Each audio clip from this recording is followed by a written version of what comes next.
All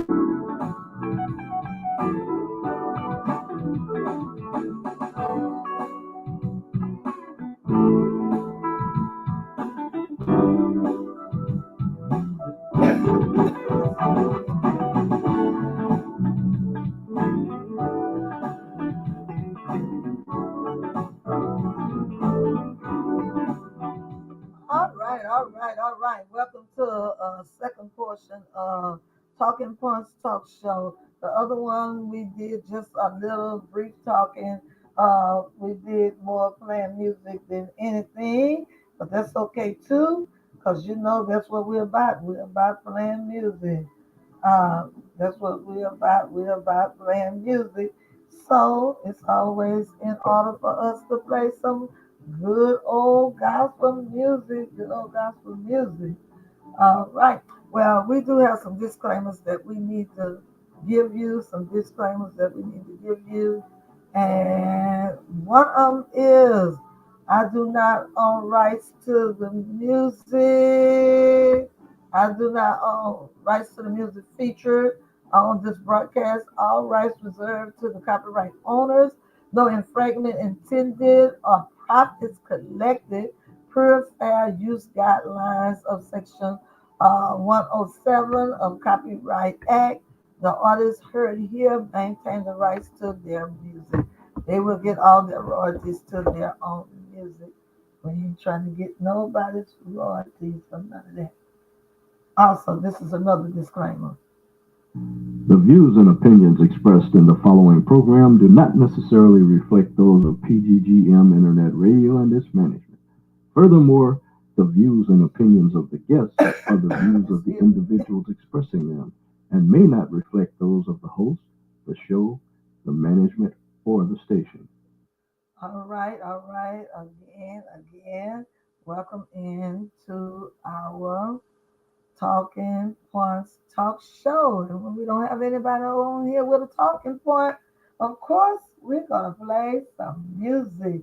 When you come in on TikTok, tap that string, get our likes up, please. Get our likes up. When you come in, get our likes up. Thank y'all for the gifts. Thank y'all for the gifts that you're giving.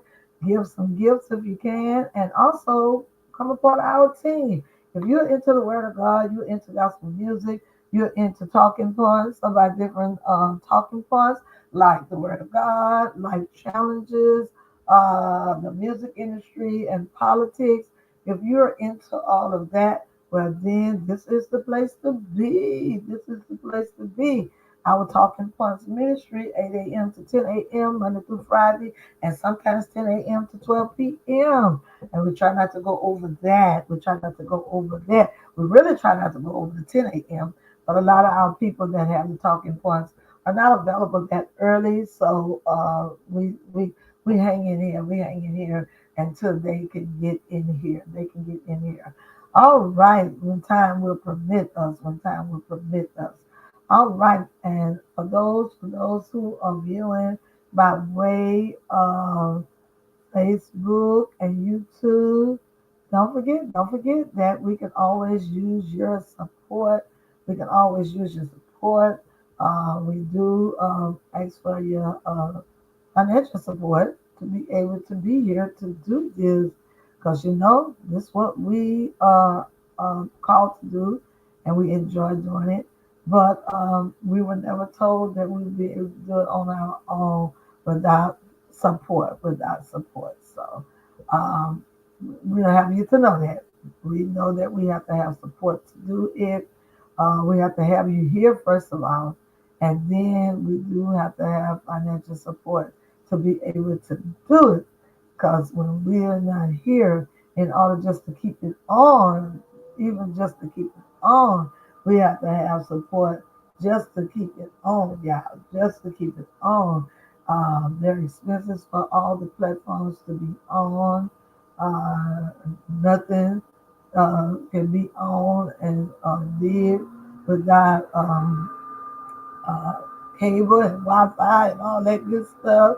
You have to have all that to do these different broadcasts. Some of the platforms that we are on like our platform, the way we bring it to you on Facebook. There are things that we have to take care of to be able to do it in this manner. So we just ask you that you would support us, the radio station. We have to have money to pay for the screening of the radio station, and we do it for you guys. I mean, we love doing it. We enjoy it. Uh, but we can do it just in our own couple hour home for ourselves. But we actually do it. We actually do it for you guys, and we actually love doing it. God has placed us in a place where we love being. Not saying that it was no easy task getting us here, but since we are here now, we do it with pride, we do it with integrity, we do it with love, and we do it with concern for God's people. Make sure you know that. We don't do it just because we want to do something. We do it because we want to be one that have influence on society and impact the world through Christ Jesus and through his goodness, through his wonderfulness, through his awesomeness. We want to impact the world. That is some of our church's slogans and statements that we attend and that we are uh, a part of. Uh, Equipping disciples is one of them. I think, if I remember correctly, to impact the world. I haven't really read them because I have been in fellowship with two different churches for years in my life, and both are very fine churches and very fine pastors. And I appreciate everything that I've learned under their leadership. But then I thank God for them planting the seed and maybe watering the seed, but God has given the increase in my life. So I thank him for that, and I hope that he'll do that in your life and each and every one of our lives. We need God to give the increase because only he knows how to do it, and only he knows how to do it correctly. Yeah, God will give us, will impact correctly. He will do it just the way it needs to be done. So we thank him for giving the increase of all the platforms that he has blessed us to be a part of and to present to the world. And it's nobody but God that will allow us to present it to the world. So we say we appreciate you, God, for being in the midst. We are much obliged for what you're doing. Somebody said, whatever you're doing in this season, don't do it without me. But do you really believe that? And do you want what God is doing in this season to not be done without you? Or do you want to be used on the enemy's camp in this season? What season or which season do you want to be used in? What do you want to represent? Do you want to represent the love of God? Do you want to represent the love of Christ? Do you have the heart of God? Do you love people? And do you love community? Do you want to see community blossom and prosper with righteousness and uh, good in mind? Do you like the works of the enemy, the works of evil? What do you like? What's on your mind? How are you looking to be used? Do you want to be used to affect somebody's life in a good way, or do you want to be used to tear them down? Do you want to be used to teach them in a good way, or do you want to be used to tear them down? You know, oh my God, do you want to be used to exalt yourself? Well, you got to ask yourself that. Who are you exalting? Are you exalting yourself, or are you exalting God? Are you exalting his goodness, or are you exalting your goodness? And for those who are unbelievers, I just said, shame on you, really. Hallelujah. I love you still. And we can still do some fellowship because there's more to life than just religion. So there are places that we can fellowship. But I moan and I pray for your soul. That you get to know the man from Galilee, the man that unalived on Calvary, ah, to set you free, ha, or to make you free, and all that good stuff. Whichever one you want to use, however you want to say it, uh, that's what I'm about. That's what I'm about. Lifting the name of Jesus, lifting the name of the Messiah, lifting the name of God. That's what I'm all about. But I know how to have, what would you call it? I know how to have balance. We got to talk about world changes, and world changes still gonna always probably fall under God as well, because this who's my leader and my guide. But we can talk about the challenges of life. We can talk about the music industry. We can talk about the politics. Oh, woman of God, come on in the room for a minute, if you will. I see one of the woman of Gods that be in various rooms that I'm in. And come on up, TV, if you don't mind. If you're still here, come on in the room. Trying to have a discussion. Hey, woman of God, how you doing? I'm good. I'm probably gonna lose service in a second, but I'm here. I'm listening because I'm driving. I know, girl. You on the Yes, but I'm here. I'm listening. you on the job, huh? Yes, yes, I am. You gotta get it, girl. You gotta get it. You gotta get it while you can. You better. Gotta take care of that family. Gotta take care of those needs. Um, I talked earlier because I like to talk about the politics too. I know we're about God, but like I told them earlier, we got to have balance in our life. I did Bible study this morning, and then going off the last slide because my life for talking points ran out. We're in my talking points talk show, which I do Monday through Friday, 8 a.m. to 10 a.m. and sometimes 10 a.m. to 12 p.m. And I cut it off at 2 hours because another platform that I'm using that's on Facebook and YouTube, um, in order for me to replay it again any time of the night, any time of the day, I have to keep it under 1 hour, under 2 hours. So either to download it and play it on my radio station, PGGM Radio, which if you get a chance, sis, download TuneIn Radio and pull up PGGM Radio. And I don't know if you like that old school quartet foot stomping, old school. But sometimes when you're traveling, keep you woke. Maybe you might want to listen to something like that if we're not, if Munson or somebody's not on or you're not on doing your broadcast or what have you. Then we have some preaching over there too. Matter of fact, we have some spots open on all our platforms for people who want to buy some spots for preaching, teaching, or what have you. But I had brought up again about the baby that the video that's going viral, that what happened on Sunday, how the child came before the church. I went back myself and pulled it up and listened to it and heard what was going on. And me and Creative was on here earlier, and I had to go and restart a new live. So when I started the new live, that's where I'm at now. And I do a lot of music when we don't have a talking point.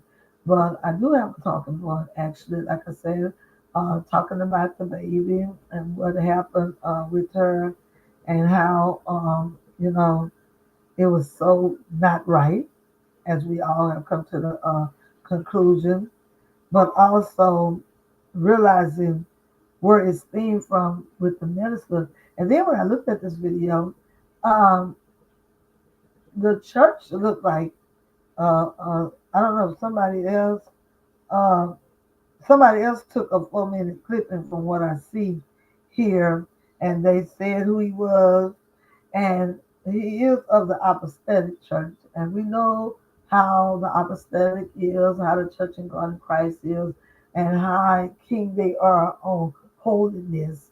So then that is said, that's where I get this theme from. And I mean, all of our churches want you to follow God and do the things that are right and don't do the things that are wrong. But as we've been saying on many of these platforms, when you come to the church itself and the folk on wall churches especially, they have so many rules and regulations, and they have so many isms and so many things that they have put in place, and they've been put in place for years, that really in this day and time, as I was telling created earlier, that they ought to be able to learn better, and they ought to be able to denounce some of that stuff. And some have, or they ought to be to realize that that's not God's way, and come from out of those ways and take that off the books. Some of it needs to be just taken completely off the book. And on some churches, in some churches, some of it has been taken off the book, especially since everybody has a choice. Everybody has a choice. Everybody that's a member of the church, to me, if you at that congregation, a lot of things that they require while you're in that service, even those who have rule over you, the obedience is rule over you in that church, not rule over your life as a whole, because God has rule over your life. And if you have a husband, well, then we know just doing it in an orderly way, he have not necessarily rule over you, but he's supposed to be the head of the family. And that is if he can be the head of the family. So we got the right to divide that too. And we got to make it make sense. Because God gonna make it make sense. Now you might not make it make sense, but God gonna make it make sense. So, and I think we talked on the platform another day, TV, where sometimes that man is not the one that's able to lead in certain areas of the family because he's not there. He don't have the strength there. Now, the old saying and cliche is that behind every good man is a strong and good woman, and I believe that to be definitely true. To be definitely true, behind every good man is a strong woman, a good woman per se. Now, I do have some men that are good naturally by their upbringing and their raising as well. So we're not going to take that out of the equation. Sometimes we can't give it all to that woman because sometimes that parent needs to train that child as well. But even with that, do you know that, and I know you probably found it out with your kids and stuff. A parent can train her son or train her daughter in good manners and well-being and keeping house and doing stuff.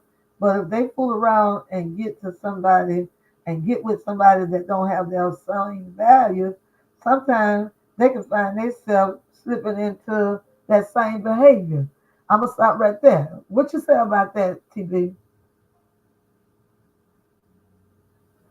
It might be kind of hard, but and they might be hard for them to deal with and get settled in those ways. But sometimes that person can uh, make that person get settled into not acting like they've been raised a certain way and not behaving like they've been raised a certain way. Okay, TB, I know you're not doing much talking, you're listening. But if you can comment on that, I don't know if you. Oh, you said absolutely. Okay, so she said absolutely because she is working, y'all. So all right, so I can just tell y'all what she said, and if somebody come in and want to talk on Facebook or something like that, I can also express what you all put in the comment. Okay, is there anybody else? I see somebody in the hallway. Y'all come on in the room because we want to hear from you guys on the subject matter. If you're out there, we would love to hear from you all on the subject matter. If one can cause another to come out of maybe their training and the way they was raised and what have you, um, by being in that person's company or being with that person, especially after a long period of time. And sometimes, people can draw people into a different setting, into a different way. But we also have said that, the cliche is that behind every good man, there's a good woman. Hey, you back creative? Hey. But creative, we're going to get back to what we were talking about. But also, with this one, I brought something else up.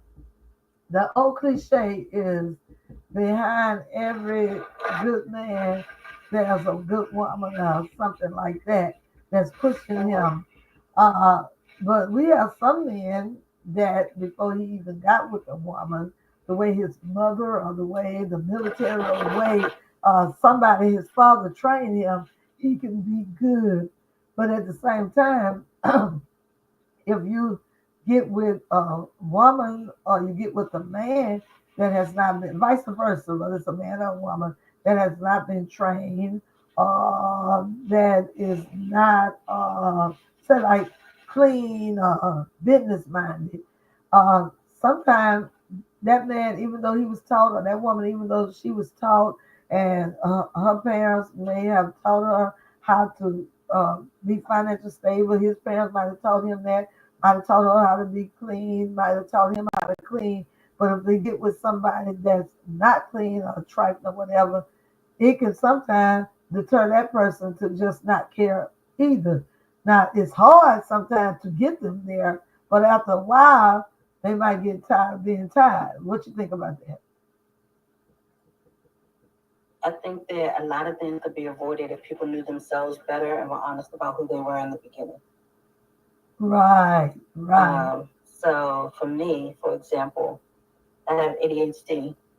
So organizing things, keeping things organized has always been a challenge for me.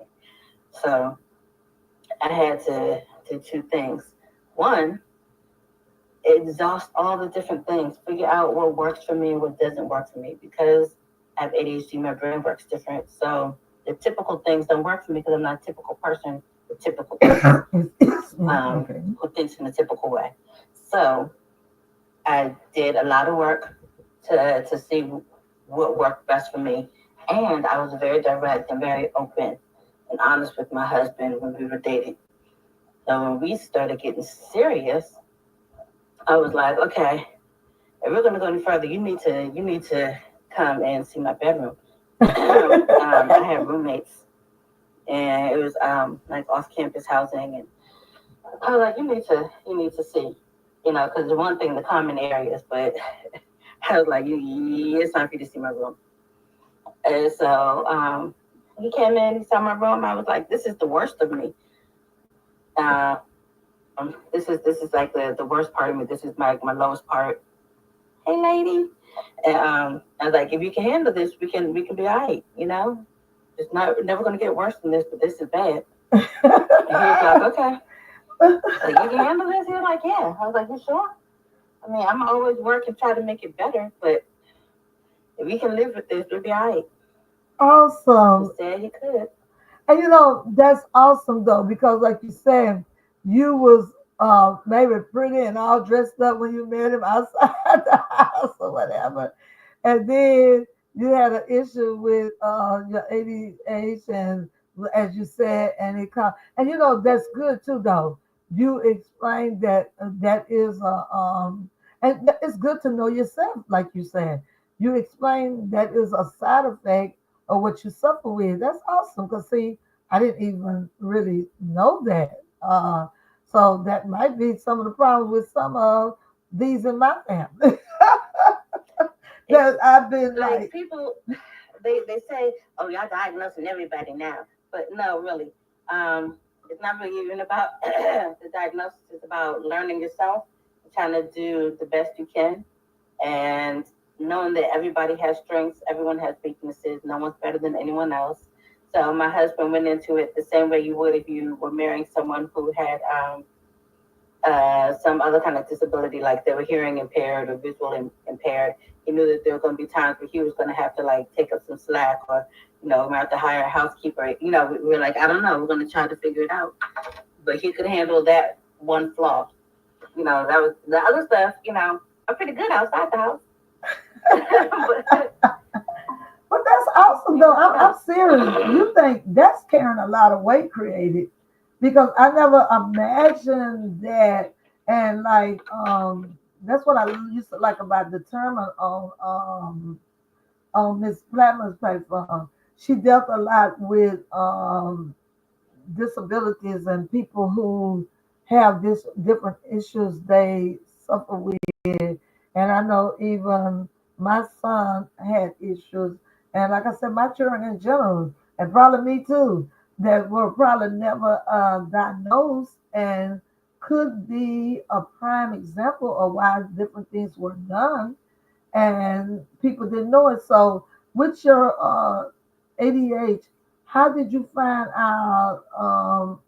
How did you find out that it carried that disorder of being able to manage and clean and keep things in order? How did you really find out that that's what it was and not just laziness or not just didn't want to do it or being trifling or oh, whatever? that's a good question. It's oh yeah.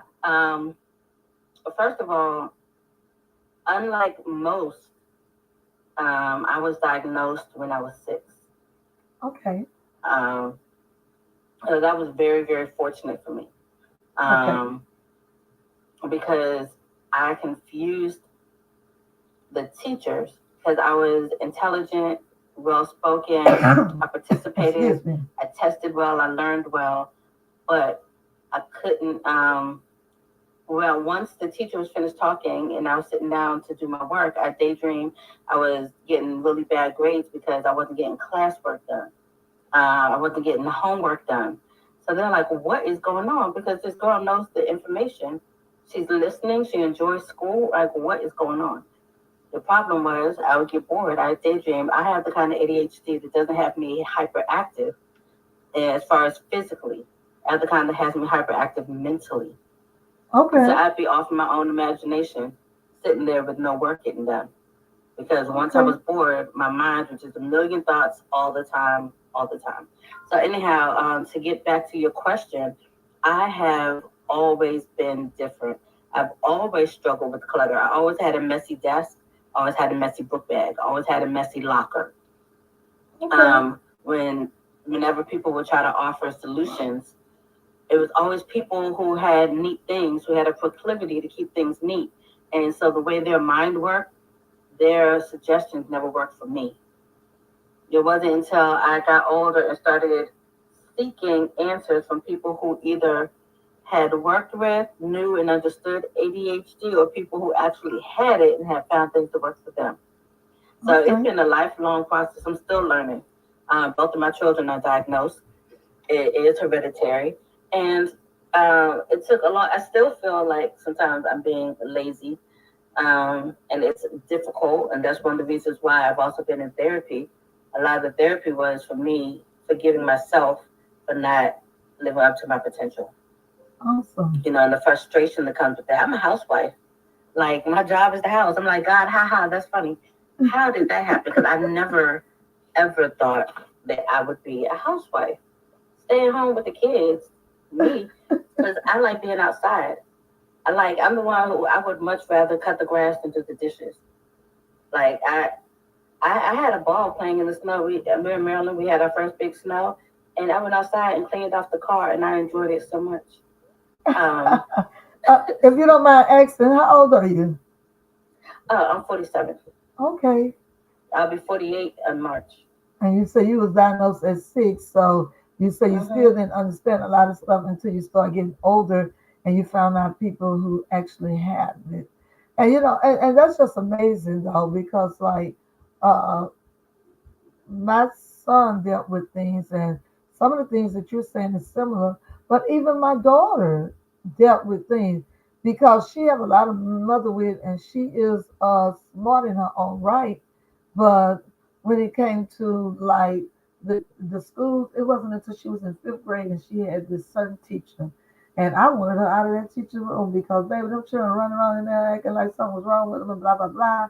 And I wanted her in this stern teacher room that would teach her. But before then, she had had some issues, and other teachers said she's good. But she would do something like you saying, probably just sit there, maybe daydreaming, wasn't doing it. And so we figured that maybe because she didn't understand it. I used to go to teacher meetings and stuff, but she knew how to do stuff, but it's just like she was a different type of child. And then my other son, like you said, was highly intelligent and smart, and he pretty much made the good grades, but he got boring. Since he knows, and like if another child was over there struggling with something, and he done got through with his, and he knows, he like, this don't make no sense. It's like he wanted to tell them, what's wrong with you? You can't understand or something. It's like he got, and then he would get busy in the classroom. And for several years, I had to go sit in the class with him at the end of the school year because the teachers were sick of him. But me and my husband um, didn't want him on medicine and pills, so we didn't never actually. Now we did have him tested for giftedness, and the teacher said, "And he's not gifted. He's not gifted." So she just Mm. felt good saying he's not gifted, but we never really, I think, had him tested for ADHD. But we did have him to get in some anger management classes or whatever, because his daddy had had a big temper for years, and God delivered him when he was a grown man.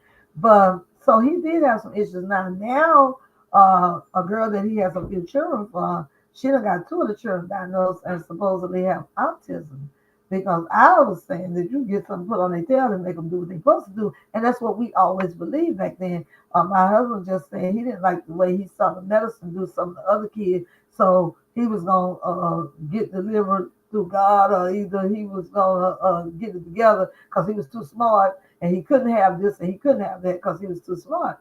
So he might have, like I tell people, we might have missed out on getting him some of the help that he should have had when he was young, and now he's 30.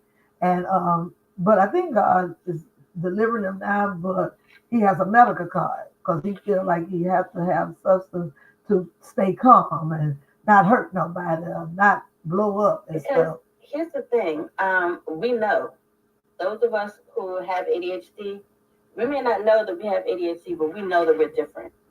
And sometimes there are other things that come along with that, Okay. like anger, frustration, depression, anxiety.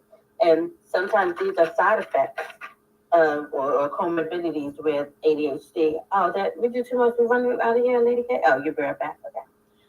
Okay. So it's knowing that there's something wrong and not being able to fix it that often leads to the frustration, the anger, the depression, the anxiety, feeling like you're lazy and worthless because you want to do the right thing. Especially if you're smart and you know the work and you can't figure out why you can't just sit there and force yourself to do it. Not that they don't want to. Like with my handwriting, I've always had bad handwriting. Back in the 80s, everything was handwritten, so I I struggled Excuse me. because I would, even if my grades fluctuated based on the teachers and how they graded. For example, if I had a teacher who most of your grade was based on class participation, tests, quizzes, then I was probably going to get an A, maybe a B in that class. If there's only a small percentage of the grade that was based on homework and classwork, I was going to be okay. If the teacher graded part of it on like your notebook, some teachers had notebook checks. Was make sure you had like your notes and you're taking notes and other things in your notebook. That made it work for me because I had a hard time keeping notebooks organized, keeping things.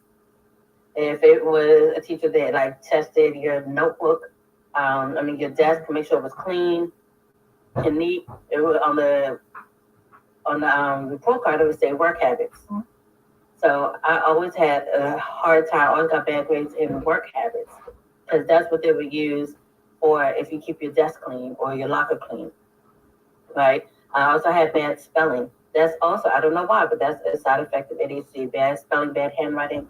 All that to say, there Okay. We're not typical, so we do have to find ways to help with those things that we know aren't right. Your son knows that there's something about the way he responds isn't quite right, but he's trying to find ways to help him with his responses to things. Now, when I was little, ADHD was new. I was always the first one who heard anything about it. Like my parents, me, we had never heard the term before I was diagnosed with it. Okay. Because I was around when it was first new. Because mind you, I was born in '77. Okay. So it was new back then. So it was rare that you find someone who's a Gen X who was diagnosed early in their childhood. Right. Right. Because it was so new. And so that means when they first started with medications, I was one of the first people who was like on Ritalin. And my father was like, let's do anything we can to make it better because I know that I have a smart child. Right. Come And, on. and if it's just one pill a day that's going to help her do her schoolwork, let's do that. Okay. But the problem was the prescription, the recipe was new. So I remember feeling like a zombie, like sitting on the playground watching other kids play. Just not necessarily feeling bored, but not feeling. It's like picked up part of the stove when you turn the heat down. Okay. I was just kind of sitting there. Like it was like everything, all my feelings have been turned down. I wasn't happy, excited, exuberant, but I also wasn't upset or sad. Okay. I was just meh, right? Okay. So I didn't like feeling like that. I didn't like the medicine. Now Ritalin has changed. Now a lot of things they've learned a lot over the last like 30 years, for example. Okay. And I think that depending on your life and your lifestyle, if you understand ADHD, if you understand I think diagnosis is important because then you have a name for what it is and you can research. In this day and age, I love places like TikTok because we can look up stuff, we can find videos about things, we can find information. Once you have a diagnosis, I think it helps. Even if you think that's what you have, if learning about that fits you and there are strategies that fit you, do it. I also treat my kids as if they're autistic because I found a lot of overlap between autism and ADHD. Now, in fact, one of the number one symptoms of autism is having ADHD. Okay. Some of us have ADHD and we were not diagnosed with autism, but I have found that um, information that's specifically for people who are autistic and have ADHD is what works best for me. And they call it ADHD. Like they kind of put it together. So ADHD, I haven't been officially tested for autism, but I did online tests and I've spoken to medical professionals who agree with like my self-diagnosis of autism. Okay. Because when I'm looking for strategies for me and for my kids, I also homeschool. So when I'm looking for strategies for me and my kids, I'm looking up things for autistic kids, for ADHD kids, that helps us. Okay. So my kids are not medicated because my husband doesn't feel comfortable with medication. Right. I am medicated. I take Adderall. Okay. So but right now, my challenge is perimenopause, adding all these hormonal irregularities in with just when I'm starting to get a handle on ADHD and ADHD, then here comes hormones acting funny. So I have to say, yeah, it's just important to learn about yourself, what works for you, and being honest with the people around you about that. That is I take gummies too. I do gummies too. I can't smoke, but I do the edibles from the dispensary. It's legal in Maryland, and I find that helpful. Okay. Well, I tell you what, you have educated me this morning, and I hope somebody else has been educated. And it's something that I hope a lot of people view this video just on that talking point there. I thank God that I'm still around today and able to make sure we got this out, and I'm just thankful that I asked the question that I did ask. So, some people can know not to criticize people so much if they are not as neat as others. There could be an underlying condition. And that person knows. People aren't really choosing. It's not like Oh, I love having stuff I have to step over just to get to this or get to that. Is because they haven't found a solution. They just need a system that works for them, and they haven't found it yet. Yeah, I have a young lady that I'm looking at right now. She knew I was gonna do that. That may be look. She gets mad. That may be her issue. Girl, you calling me? That may be her issue because it seems because so it seems like that's the issue that I'm having with her. There's a creator who's really good at helping people find a system that works for them on this app. She Yeah. does a lot of other stuff, but she has a playlist just for that, just for like cleaning and organizing, um, and how to find the system that works for you. And she has a lot of different, really short, simple systems that work for people with ADHD. Okay. Whether you're diagnosed or not, it might just work. You know, it might just be. But some people just they have like some traits of ADHD, but they don't have enough to be like diagnosed. Okay. Or maybe you just have a hard time with this little thing. So I put her name in the chat. Her name is Danita Platt, and she calls them systems and care tasks. The things you have to do at home to take care of. Care tasks. You know, cooking, cleaning, stuff like that. Anyhow, because even me, I put her name in the chat. Look up care tasks. You can look up Danita Platt, and she has a whole playlist about care tasks and different little things. Because she and I have been friends in real life. She and I met in college. She's one of my very best friends. Okay. So we've been friends for almost 30 years now. Okay. So she and I, when we were roommates, our place looked like explosions went off. But the thing about both of us is I had the diagnosis. She didn't. She didn't get her diagnosis till a few years ago. And so we have been on this journey of trying to make ourselves better and trying to investigate and figure out what works for us. So she was familiar with my ADHD journey, but then she got diagnosed with ADHD and autism.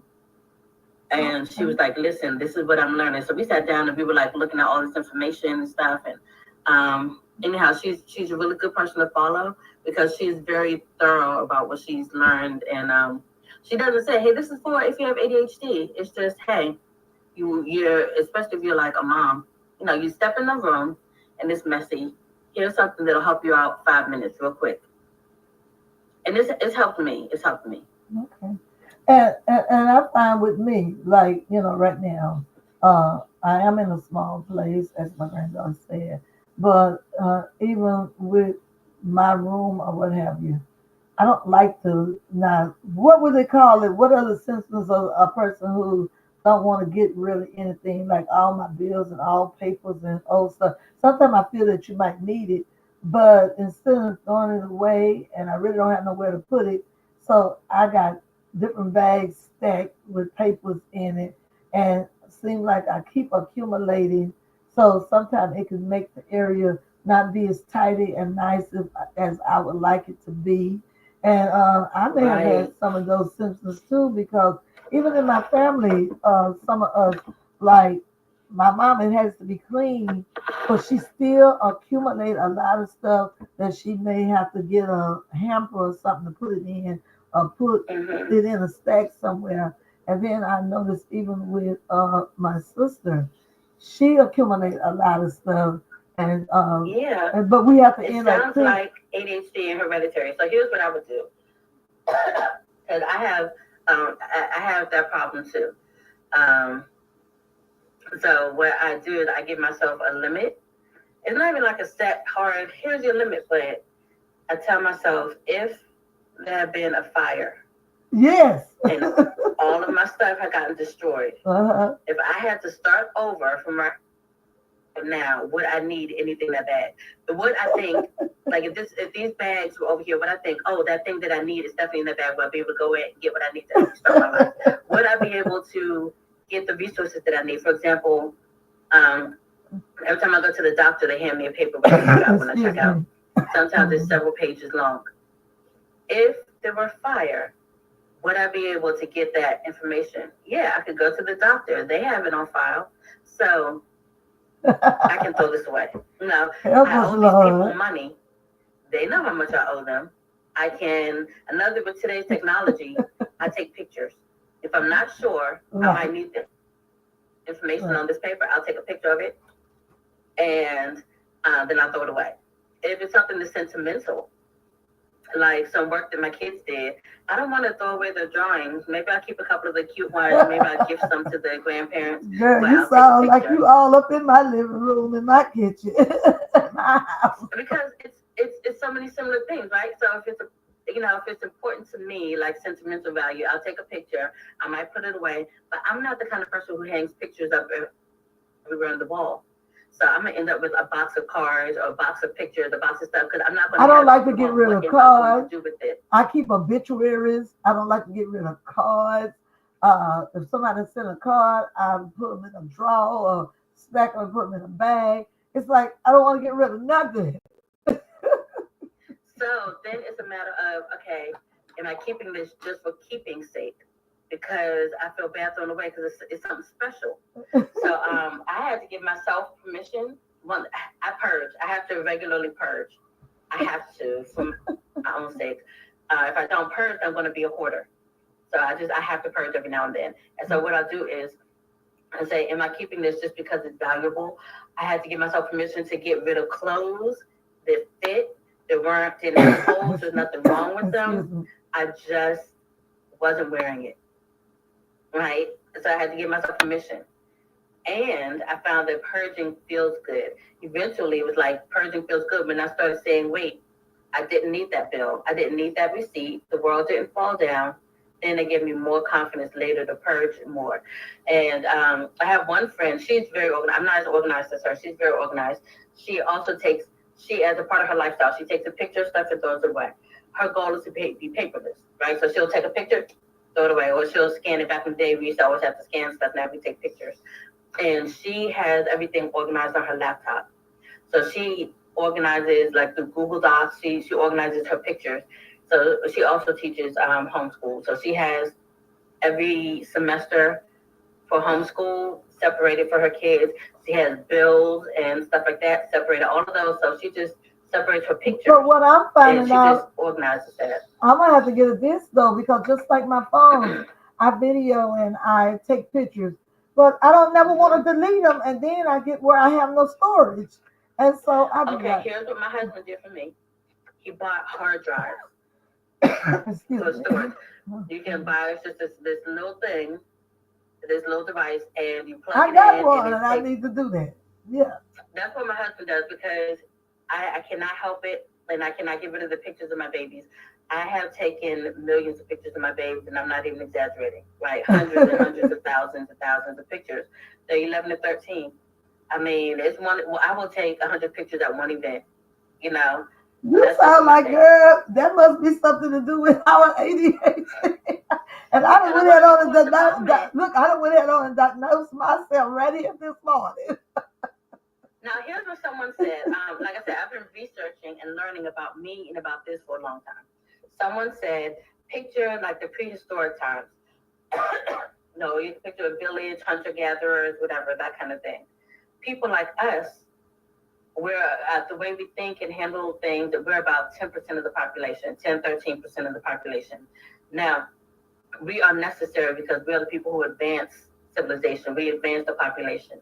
And everybody else is just getting up, milking the cow, doing this, doing that, going to bed.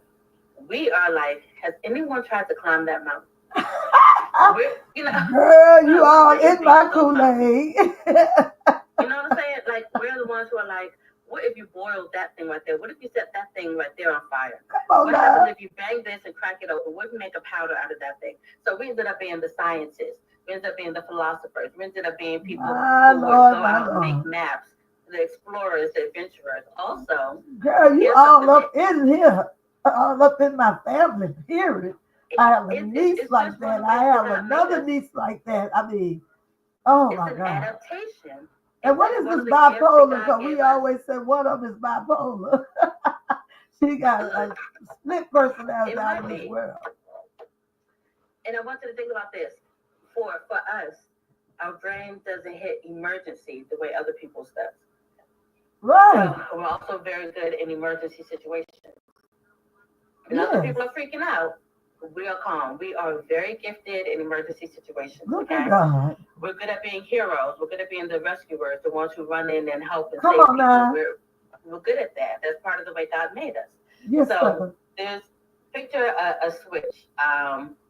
The switch is uh, it's like a level, right? Once you know how when you're filling up your car, inside there's a level, there's a thing that clicks Excuse me. when the gas gets to a certain point to stop the gas from spilling out. With most cars nowadays, back in the day they didn't have that, but nowadays if you're putting, it'll stop filling up because there's a switch in there, something that says it's high Right. enough, stop. So in our brains, we have a switch kind of like that. When things are getting filled up, it takes a long time before our brain clicks into emergency, gotta get this done. It takes a lot for that for us. Some people, they figure out real fast. It doesn't take much for that switch. Some people it's just part of their life, but for us it takes a lot. So we're often thrill seekers, adventure seekers, because we're gonna get riled up the way other people do, which also means we're not getting the dopamine, because that's that serotonin, dopamine, all those feel good things. They're not releasing the adrenaline and stuff that says that then helps you get up, get going, get moving, get Yes, things done. indeed. Which My means God. that for other people, they wake up in the morning and that switch comes on and they are boom, boom, go, go, go, go, go, go, go, get things done, focus, do this. For us, like that's one of the reasons why sometimes you'll find what they call hyper focus. We can't focus on certain things, but the things that we like, the things that have our interest, we can be hyper focused. We can lose time, realize how late it's been. Like we can sit down and wrap all the gifts and presents, spend all night doing it. But then we can't make that phone call to make that appointment. Girl, you all up in my Kool-Aid for real. Baby. It's just the way our brains Dr. Created. So much. We almost need procrastination to say, now we got to kick in. It's the thing that switches on to says, it's like a rush. It's like a rush. Yes. Like we could get it done better at the last minute. Like it's like, Yes. So one of the strategies I learned in school was racing. If me and another girl are racing, we have a handout to do, I would race. Like, let's see if we get this done faster. And then I have the folks that gotta hurry up. And I go through and I get the work done. And I can get this handout done in 5 to 10 minutes, where it would have taken me 1 to 2 hours if I just sat there by myself bored trying to get through it. The challenge. We like challenges. We like challenge. It's like a challenge drives us, You gotta have something that kind of keeps things, because even though it's ADHD, we're naturally really chill. It takes a lot to get us, which is one of the reasons why a lot of us have to take a stimulant. People are like, if you can't keep still and your mind is going all the time, why do you need a stimulant? Why do you need something going all the time? No, we have to do something that turns on that switch. That turns on the switch that says, we gotta move now. So we need something that's gonna stimulate that. It's gonna say, we gotta go now. We gotta get this done now, because we'll be real chill, scattered thoughts, working on a million things, not finishing nothing. All these things started and not much finished. So do you find yourself depending on the right medication that can help hugely? It took me years to find the right medication. But do you find too that that'll cause you to like say you gotta be somewhere? Like most of the time, if I gotta be somewhere that's 5 minutes away or 10 minutes away, I'm walking out the door those 10 minutes and still giving me time for 30 minutes ahead of time for what might happen. And then I'm getting upset because when I'm ready to go, I don't want this to stop me. I don't want this car to be in front of me. I don't want this person to be lurking at the stop sign, because I got to get to where I'm going. But I'm leaving right 10 minutes. My job from my house is 15 minutes away. I'm trying to leave in that 15 minutes to get there right on time and not giving myself time for leeway of anything to come up. And it's like when I try to do it beforehand, I cannot do it. Recently, another symptom. Time blind. That's another ADHD symptom. So one thing that I have found that helps is timing myself on a relaxed day when I don't have to do, like I have to run errands, but I time myself. How long does it take me to take a shower when I'm just taking a shower? I'm not in a rush. I don't have to have an appointment. I would just time myself. I time myself a few different times, found out if from the time I go in the bathroom to the time I come out, if it's just a shower, I'm not talking about brush my teeth, lotion, do my hair, none of that. Just going in the bathroom to take a shower. For me, the time it takes me 20 minutes to go in the bathroom, take a shower, dry off, come out, it's about 20 minutes. So I'm like, okay. I also, when my kids got to a certain age, I timed how long it took us from the moment we were all ready to leave and we actually got to the car. I timed it. And I also timed how long it took us to get into the car. I found that it took 10 minutes just when it's like, okay, everybody ready? Let's go. Somehow, with my toddlers and me, it took 10 minutes just from the ready to go, walking out the door. I don't know why it's 10 minutes. We take off our shoes and come in. So our shoes are right by the door. Why, when we're ready to go, and we just stick our feet in the shoes and walk out the door? 10 minutes. I don't know why. Why just sitting in the car, shutting the door, why that takes 5 entire minutes, I don't know. So, because I don't like to rush, because I got sick and tired of all the stuff you're talking about, getting angry and all that, I don't have a lot of space for that now. There's too many other things going on now. So I try to be early so that I can intentionally drive slow. And I gave myself a reward because a lot of times we don't give ourselves enough reward. My reward is because I'm going to this place, if I can leave early enough, I'm going to get a coffee and donut. Grab coffee and donut on the way there. If, it's this time, by the time I pass the Dunkin' Donuts, we can stop and get coffee and donuts. So I'm trying to think about it so I can get in time to get the coffee and donut, or I'll give myself coffee and donut after the appointment. But leaving out early so many times, especially if I try to plan an extra 20, 30 minutes to do that thing I wanted, I have found it so many times I ended up being at the appointment or place on time, or maybe 4 minutes early, when I had thought I was going to be 30 minutes early. And I was going to get that right? See? So I over-exaggerate the time it's going to take me to get somewhere, because I tell myself, best case scenario, I get to my place early. I can get that thing for myself. Or I'll say, oh, I need to make some phone calls. Let me try to leave out here early so I can sit in this car quietly by myself, because I'll put a reward in there. Because like I said, I'm a homeschool mom. I'm a stay-at-home mom. I'm a housewife. So for me, if I get to be in the car by myself, that's exciting. Yeah. So it's like, okay, I'm a drink something. I'm gonna eat a donut I want to eat. Nobody's gonna ask me for that. I don't gotta hand out no napkins. I don't gotta hand out stuff before I sit down and enjoy this. Nobody's gonna stop and ask me no questions. I don't have to talk about Cat Noir or Mario Brothers 3 or any of that. Hear nobody say, bruh. I can just sit in the car.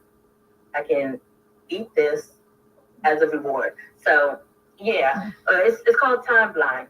So we don't realize how much time it takes to do certain things, because like you said, it should only be, it's 15-minute drive to work. As long as it's not traffic, it should be fine, right? Right. If you tell yourself it takes 30 minutes, but like the time it takes you, like, put on your shoes, make sure you have everything. If you tell yourself all of that from the time you're ready to leave to the time you get to work, tell yourself 30 minutes. So they have plenty of time. That'll help. I've been trying to focus that in my mind, but it's been hard. Same thing with, I've been trying to get to our Sunday school for the last several months.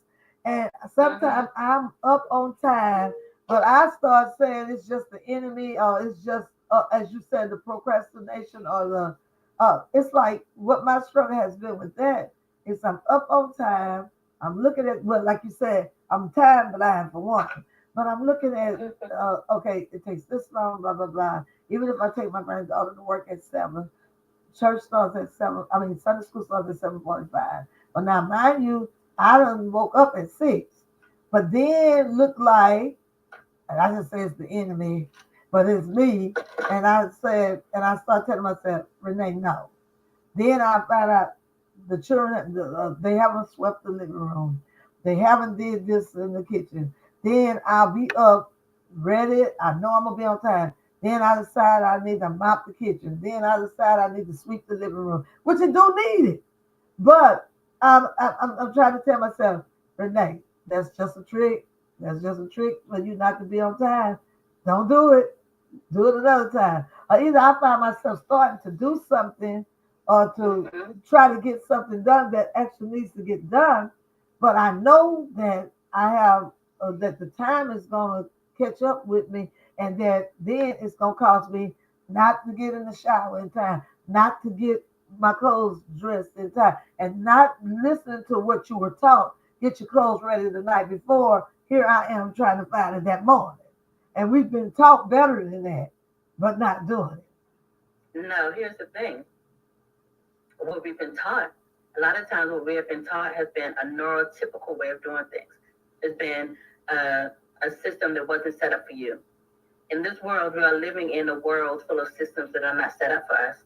People who are doing things and they have the best intentions, they just don't understand us. So yeah, I used to have to set up my clothes at night too, because that's the way my dad raised us. But I found that I don't have to set up my clothes the night before if I stay on top of my laundry. That's true. If I can think in my mind where you put it. It's a regular day. I know that I have some clean clothes, we're fine. I also don't have clothes that need to be ironed anymore. I don't do that anymore. There's maybe one thing that I have, one or two things that should be ironed, so I just hang them up. And if I hate that though. They'll get dry cleaned. I hate that too though, because I don't have time to be ironing, and I don't want to go out wrinkled because that don't look good. That's not a good impression. But by me being kind of thick, certain clothes I wear, I'm gonna fill them out, and it's not gonna be wrinkled. But then there's certain clothes that are still gonna wrinkle, and I don't. I have an iron, but taking time to do it is the problem. So here's what I have found. You have to give yourself permission to fail. That's the thing. One of the things, giving yourself permission to not do your best. You have to give yourself permission for that. So I love that you have someone that has to be dropped off in the morning. That is good. Moving while you're moving. So if you can get up and get that person dropped off, if you can pick your battles, like you have to give yourself permission to leave the house a mess when you leave out. You have to give you permission. We're going to allow this. I am the ruler and the monarch of this place. I have declared that today is allowed to be messy. Just. And now it's hard too, because I have other people that live in the house with me, and like this broadcast here, like what I do here, what I do here, I have certain times that I need to do it. So I'm so used to doing stuff at the spur of the moment and right before it's done that I haven't given the correct respect. Even though it's my house, I still got to give the correct respect of the other people that have to be getting ready around by the same time, and actually sit down and talk to them and set a time. But then even if I do that, I'm probably going to be running late. And then we still going to run into problems that we won't bump heads and be doing at the same time. And then I have to I'm sorry. I'm sorry. You keep going, but I need to do something real quick. Okay. I just want to let you know I'm stepping away. So I can hear you, but I'm stepping away for a second. Okay. Well, what I'm going to do, I'm going to play a song while you're stepping away. Okay? Let me play a song. Okay.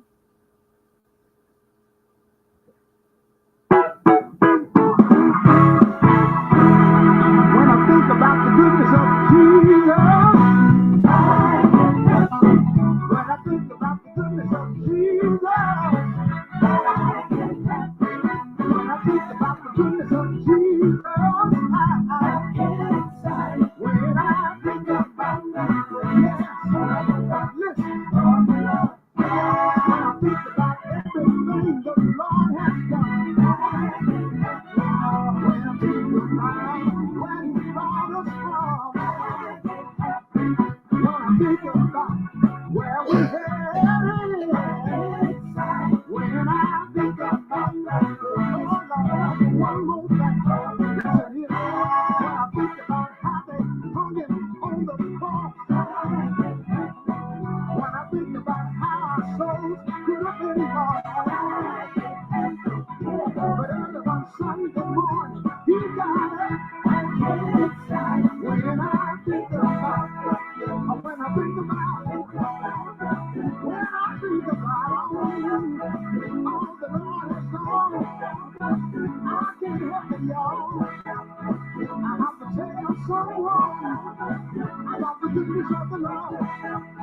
If y'all know that, Lord, you've been so good. Lord, you've been so good. Lord God, you've been so good.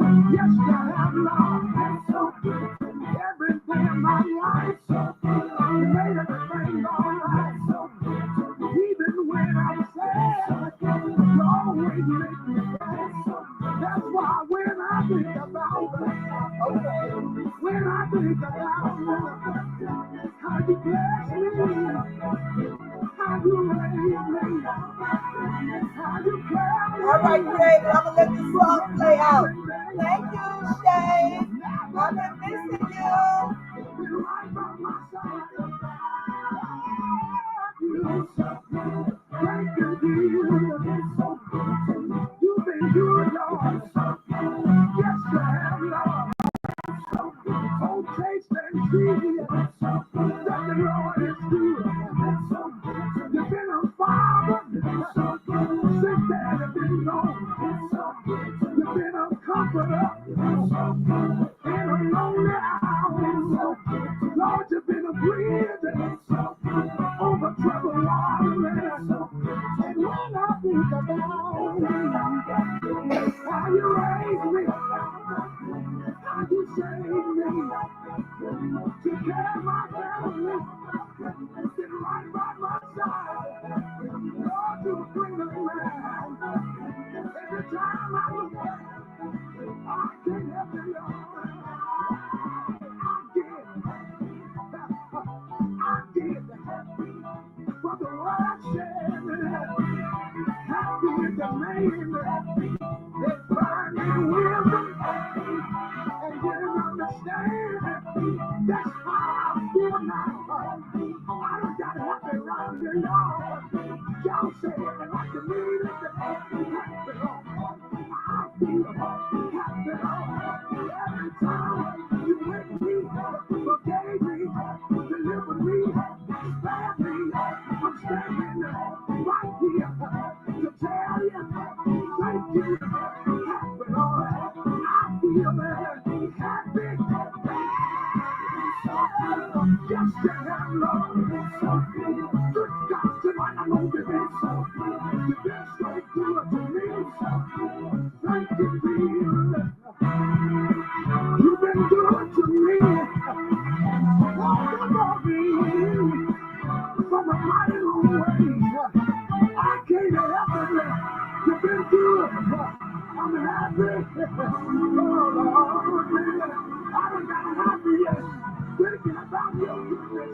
Your goodness. You brought me, Lord. Oh, Lord. I'm happy. All right, that is the Echo Airs of Moscow, Tennessee, by way of Memphis as well. All right.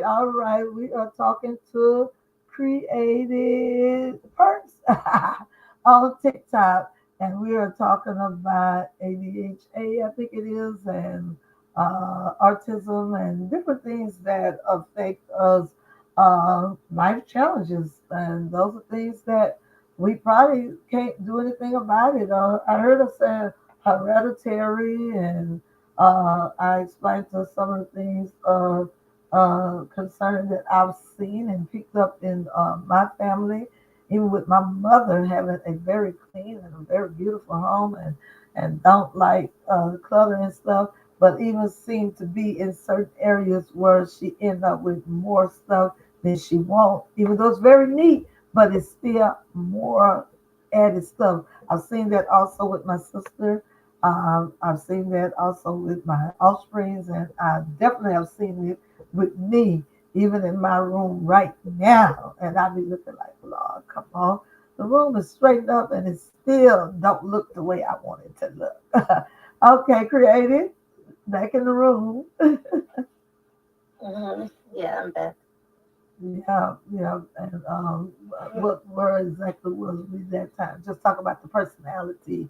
Oh, talking about me trying to not be time blind. Definitely.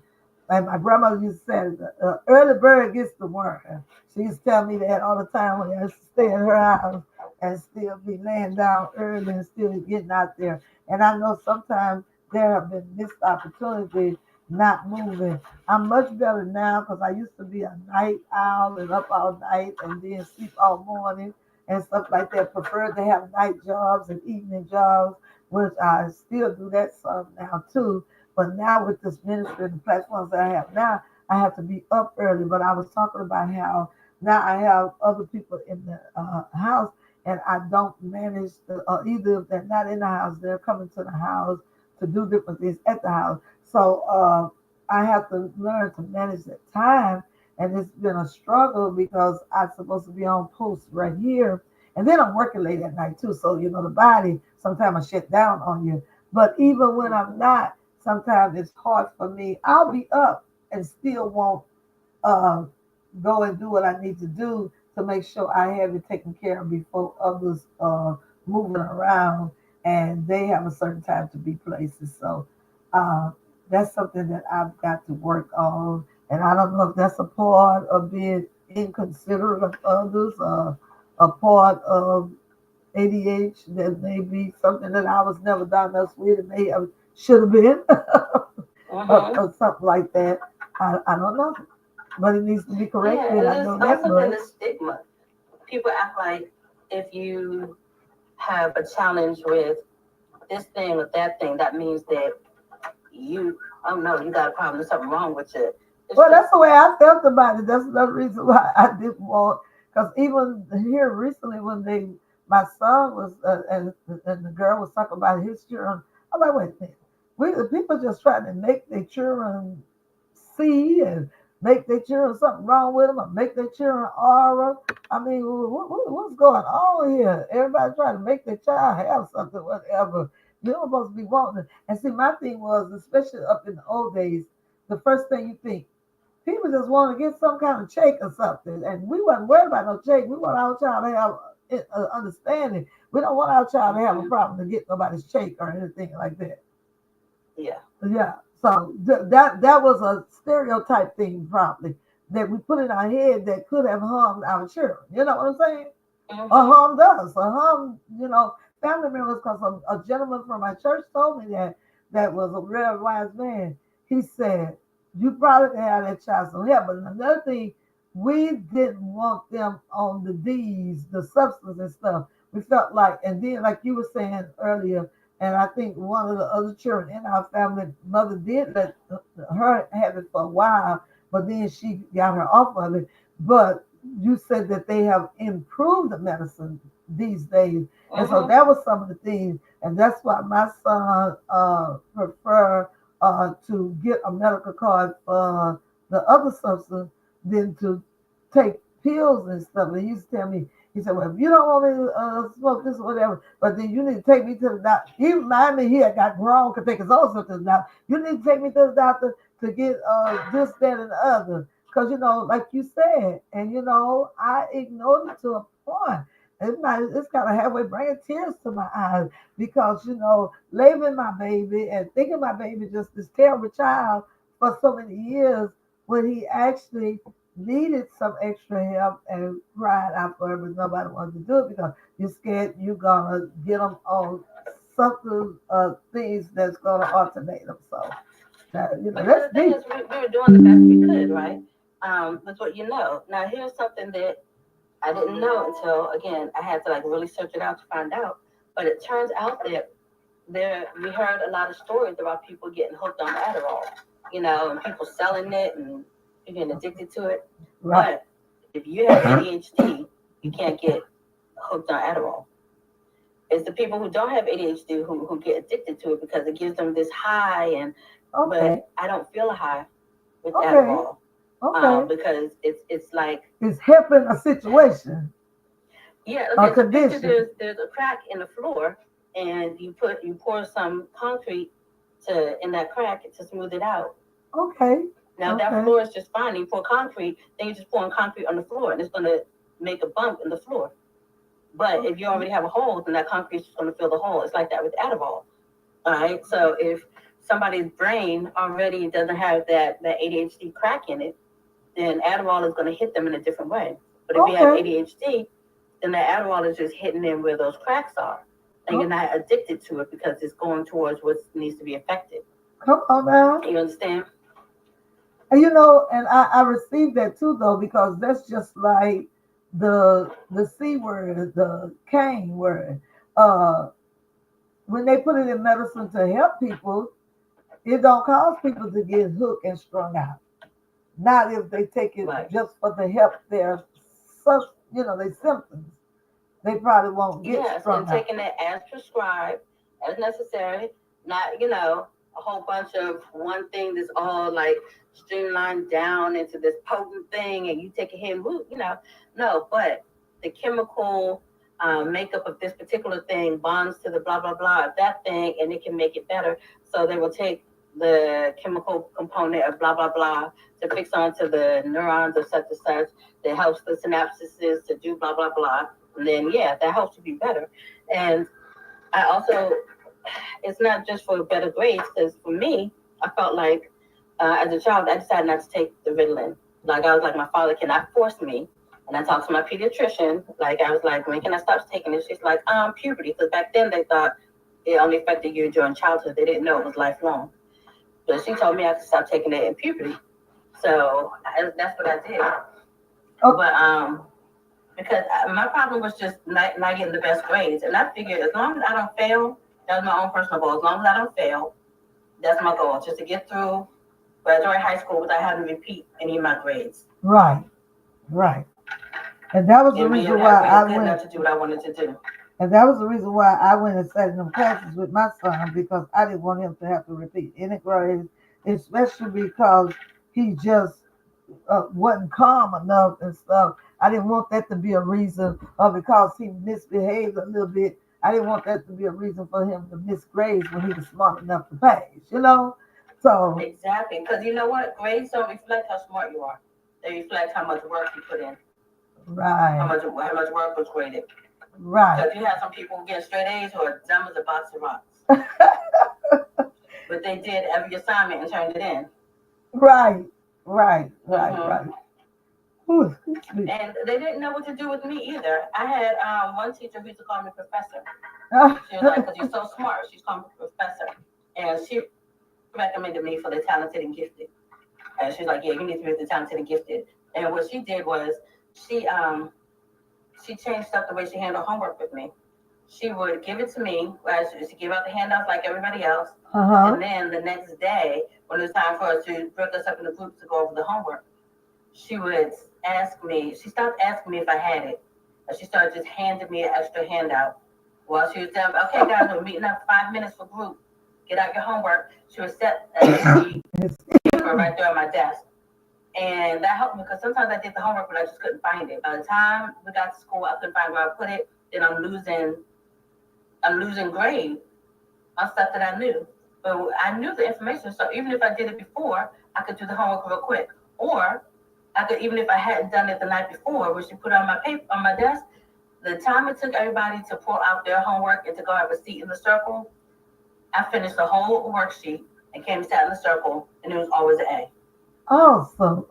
And see, what you're saying is just so much good information. I hope somebody do. Well, I know people will, but I hope they listen, because sometimes people, especially who follow me, they follow to hear the music and stuff. But I hope they would take time to listen to these talking points, especially on today. The talking points today is so important, because what you're saying is something that many people need to know. Me at 60 years old today, I have come to the conclusion, just listen to you talk and listen to you talk about the symptoms of the the ADH. It makes me like want to order a test from my doctor to, so I won't just diagnose myself, but hey, everything you done said fit me to the T. Just about all of it are my kids or someone in my family, and you said that your kids have it and it's hereditary.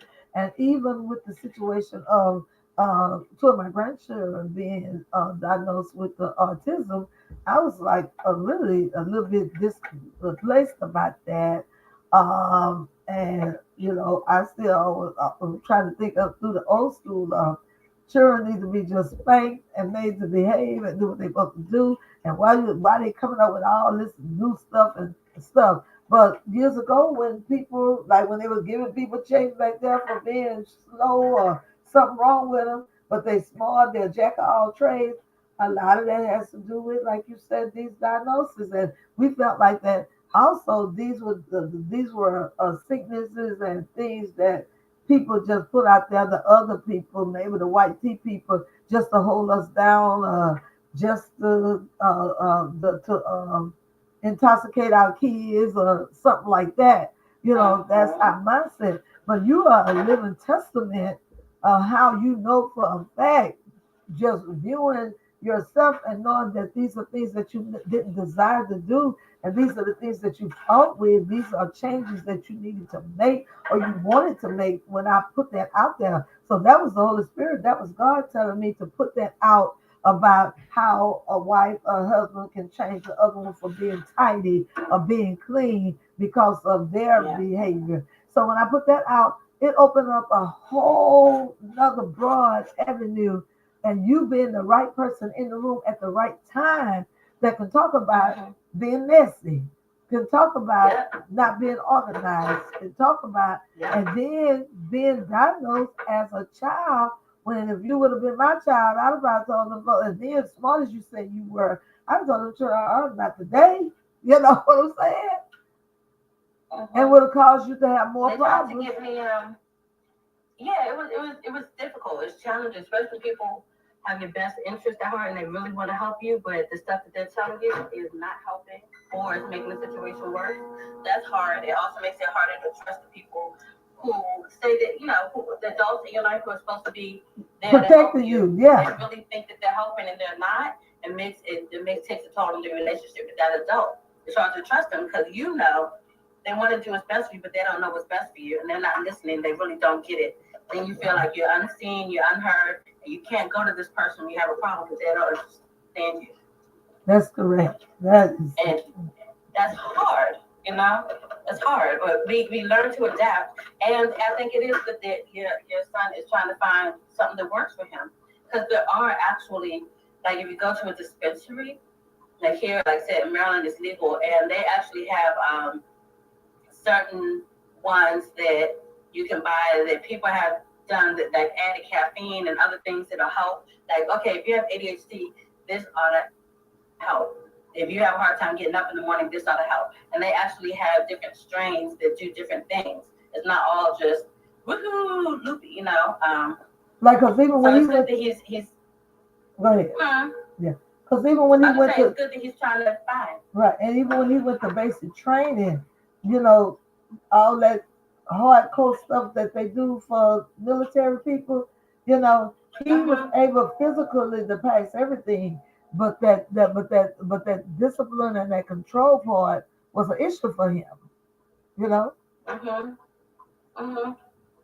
And a lot of it. Yeah, and then my husband was much older, and I had him at 30, and my husband was 46 probably. And so he was born old in the first place, and he come here already old. So that was another issue. He come here beyond his years in thought. And that has been an issue too, along with the other part that probably should have been his diagnosis back then. Yeah. Yeah, it's interesting, and like I said, because I've been studying it for so long, I can spot people who are like me a mile away. Right. Like, I get that. Yeah, I understand that. And like I got to work on this. And there's a whole community. Right. And I got to work on this things like these platforms and stuff, making sure I'm on I'm on key, I'm on time, I'm on point and stuff like that. And even more organization, already have my guests prepared. Different things I tell myself that Renee, it's just that you got to do it this way. But then getting there to do it that way is another hustle, another color. So maybe I changed the way Yeah. because you have to figure out what works for you. Like when I was telling you about that creator, Danita, she talked about how to assess what works for you. For example, a friend ended up keeping a trash can, a kitchen trash can. She keeps it in front of her sink. Okay. And other people think it's strange having the trash can sitting in front of your sink. Picture any kitchen. Picture that kitchen trash sitting right in front of the sink. There's cabinets there. It's just weird. But for that person, that ended up being the best place for them because they would stand at the sink and they'd be peeling and chopping all their stuff. And they needed a trash can right there. And also when they did dishes, they needed to like scrape everything off the dishes. And it just having the trash can right there in front of the sink suddenly helped them be able to manage keeping the kitchen clean. And look, It just worked for them. I just started back working a part-time fast food job again. And the young men, the gentlemen, they want to take all the garbage cans before we close and just keep a garbage can over there and a garbage can over there. But I'm standing right here by the fry station, and they want me to, when we have to throw away fries, throw away nuggets, or just throw away trash or throw away a box, they want me to go over there or they want me to go around there. And the guy said the other day, he said, we move all that because we got to move at the end. I said, well, I leave here before you leave here, and I will take and empty this trash can, but I need a trash can right here. I don't need stuff to be hard for me. I need this to be convenient for me, and I need to drop it in here, right here where I'm at. I don't need to walk over there. I don't need to be trying to go around there. Could you use a big paper bag? Huh? There's bags all over. Can you use a big paper bag and just fill that up and then walk over and drop the bag in the big trash can? Well, see, they ain't gonna want you to do that. We got a little smaller garbage can that sits right under the fry station, but they wants to move it early. Talking about that's the way they do it. No, not tonight. Not if I'm working the fry station. I need this garbage can to be here until I leave. Or you might have to find another way. If there's something you can do to accommodate yourself, do it. If there's a way you can put the trash in something else, just for that time, that might be the best thing for you. If you can find a bucket or a bag or something, put that trash in. No, but it's got a small trash can there with a trash bag. They don't have to move that. I could just use that and just tie it up and throw it away when I finish. But this is a life lesson. Huh? Here's the life lesson. You got it. Here's the life lesson, though. You can't control other people. You can only control yourself. They could do what makes sense to you. They're not trying to do what makes sense. You're trying to do the easiest thing for them. So you have to find a way to accommodate yourself. But like I told them, you. But I still said in that incident and in that situation, that they're gonna have to accommodate me because if I'm there doing it, I'm gonna have a trash can right there, and I'm gonna move that trash can when I leave, which is not gonna cost them anything. It's just the idea of two of us struggling with doing the way we want to do it. That's the way that is. Because they don't have to move that trash can. Matter of fact, they don't supposed to move that trash can until at the end. But they call themselves pre-cleaning and pre-doing something. But I done told you, I will take that garbage can out. And if need to, I'll take it to the dumpster. But the thing is, by the time I leave, they still have other garbage that they got to take out. So when I leave and I move that garbage can and put that garbage in the other garbage can that they wanted me to take it to, that's still good enough. It's just the idea they want to program me that I'm going to do it this way. And like I said, if I'm there and I'm working it, I'm not going to do it that way. So that could be being stubborn or whatever they want to call it. But I'm not going to do it that way. I'm going to have it right here where it's convenient for me. I'm not going to have no extra bag up here because that's really out of order because my boss ain't going to like that. She going to want me to have a trash can that's supposed to be there under there if I just got to do it that way. Or either walk over to the other one, but it's not convenient for me to walk over to the other one. So she's not going to demand that I have to walk over to the other one. Long as I don't cause them to have to move it and I can take it to the garbage can at the end that I'm leaving. And that's what I'm going to do. But I'm just saying that, like we were saying earlier, it's certain things we have to make accommodate us. Like you said, the girl peeling the potatoes, she have to have it right there by her. at the, you know, instead of just sitting something on top of there and putting it in, she just has the garbage can there where she can just do it right there. So when you said that, it made me think about that situation and the situation I'm having with the guys at night when it comes to my evening part-time job. Yeah, so it made me think about that. And like I said, and I know too that I can sometimes be stubborn. And so that's how sometimes you don't know if you have ADHD or you don't know if you have a dysfunction. Because sometimes your character of stubbornness could be a problem too. Because I believe that I found out and learned that I'm very stubborn.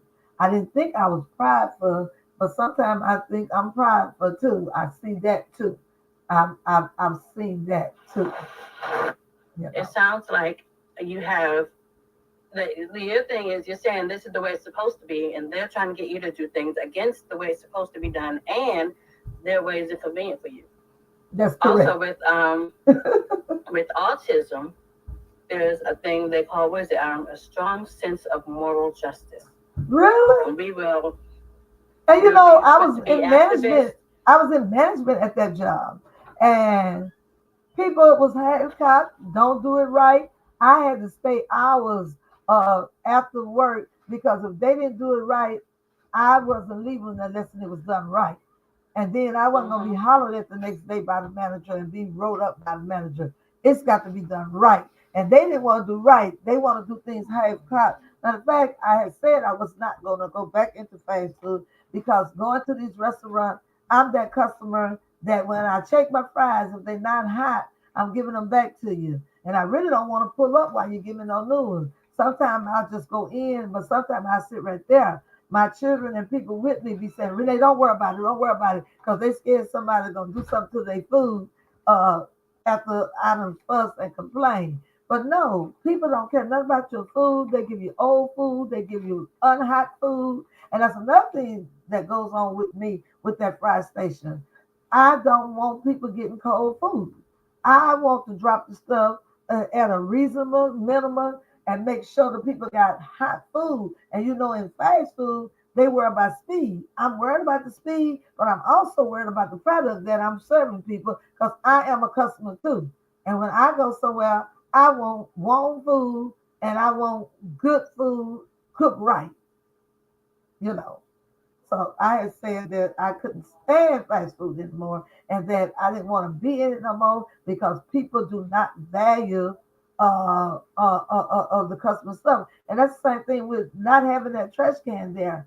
To me, that caused a problem in all forms of a way of working sufficiently and getting the food out and getting the product right. So, you know, you know. So, you know, Yeah, that's it one can of be difficult to prioritize also situations like that. right, I've been there too. right. Sometimes the hardest thing for us is to do a subpar or a poor performance when we know that there's a possibility of getting it perfect. We can definitely be perfectionists. You want things done the right way. Um, and we have to sometimes give ourselves permission to fail and be like, okay, here's the situation. If someone doesn't like their fries, they're going to come in and say it. And maybe if enough people come in and complain about their fries, they'll let me go ahead and take more time with it. Now, sometimes it's about not doing the golden rule. You can't always treat people the way you want to be treated, because that can get you in trouble in good and bad ways. You know, Right. dealing way too nice people who don't deserve it, for example. And since they have put me in that position, a couple times I have told them, no, we need to give them people some hot food. And those people have, I just told a young lady the other day that, and just like I said it, she said, well, they had enough. Those people brought them 3 bags right back up in there and said their food was not hot. I said, I told you They do that. that. Yep. I said, I told you that. I said, because that's me. That customer right there, that's me. Mm-hmm.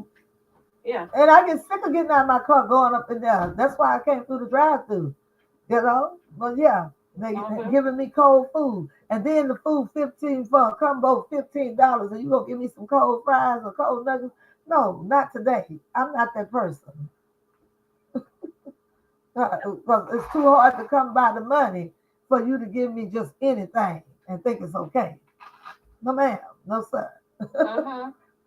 We're not doing Yeah. that. We're not doing that one. You know? Mm-hmm. So yeah, and so and that's why it's hard for me to work in that atmosphere and work in those places, because when I'm looking at this, I got a problem with it, and it's hard. But I'm kind of adjusting. I try to tell myself, hey, which I don't like that. You here to make your hours and get paid.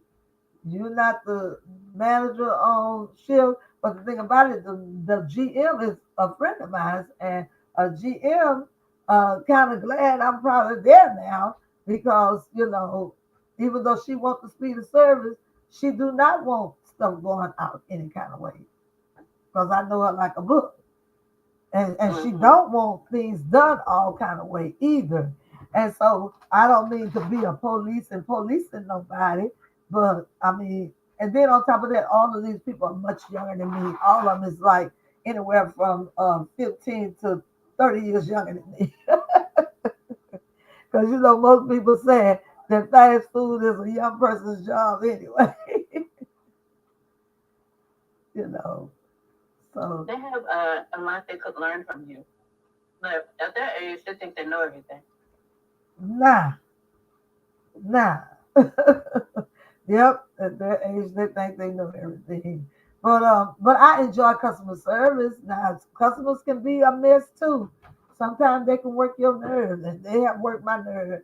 But I do enjoy being a friendly face and being one that's there to accommodate the customer and to make things best for the customer.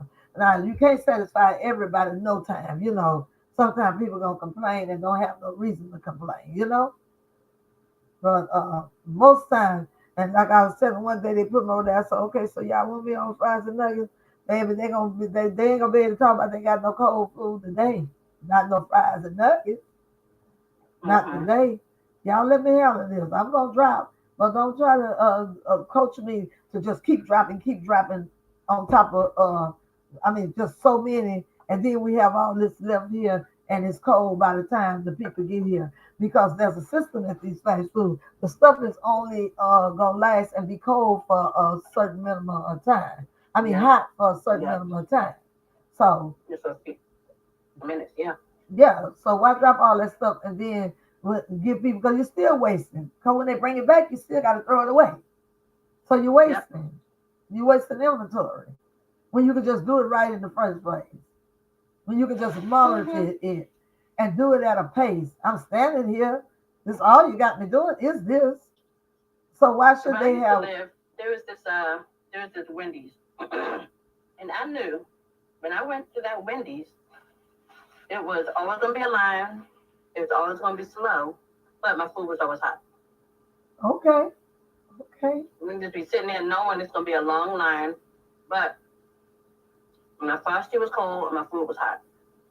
So I just prepared myself. This is always gonna be a long, slow Wendy's, and there's always a line wrapped around the door. We in the drive-through just waiting forever. But and it might have I been wasn't because mad they were because when my taking food was pride ready, it in was ready. fixing the food fresh. Mm-hmm.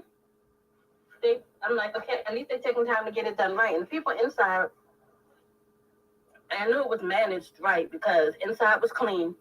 No one in there looked like they were rushing around, being stressed, frustrated. They knew it was Okay, a long line, but they weren't stressed out. They weren't being pressured to hurry up and move the line. okay.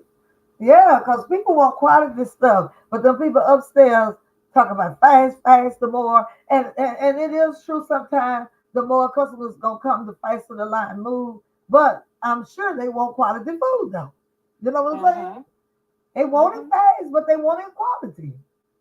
At Yeah. least I do. I'll sit in that car. Look, I'm sitting in the car, so hey, at least I'm sitting in the car and I'm not standing up.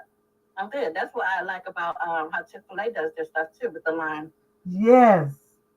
Yes. And I had one time, I had ever, I think it was maybe my second or third time going to Chick-fil-A, and I just had all this change.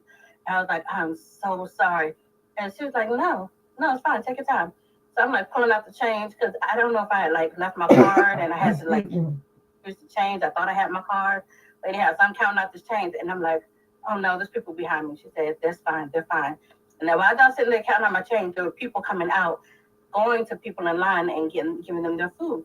So I'm like, so people behind me, even though I was holding up the line, they're just sitting in their car, but at least now they have their food, so they're sitting in their car eating, and they're getting their hot food. And I finally finished and gave them my money and all that, and they handed me my food. And then when I pulled off, like 7 cars were able to leave out.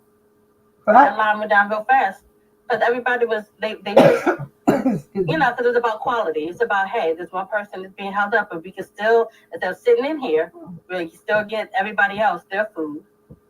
And Chick-fil-A has high volume workers, a high volume of workers, and they take pride in their customers and they take pride in their food.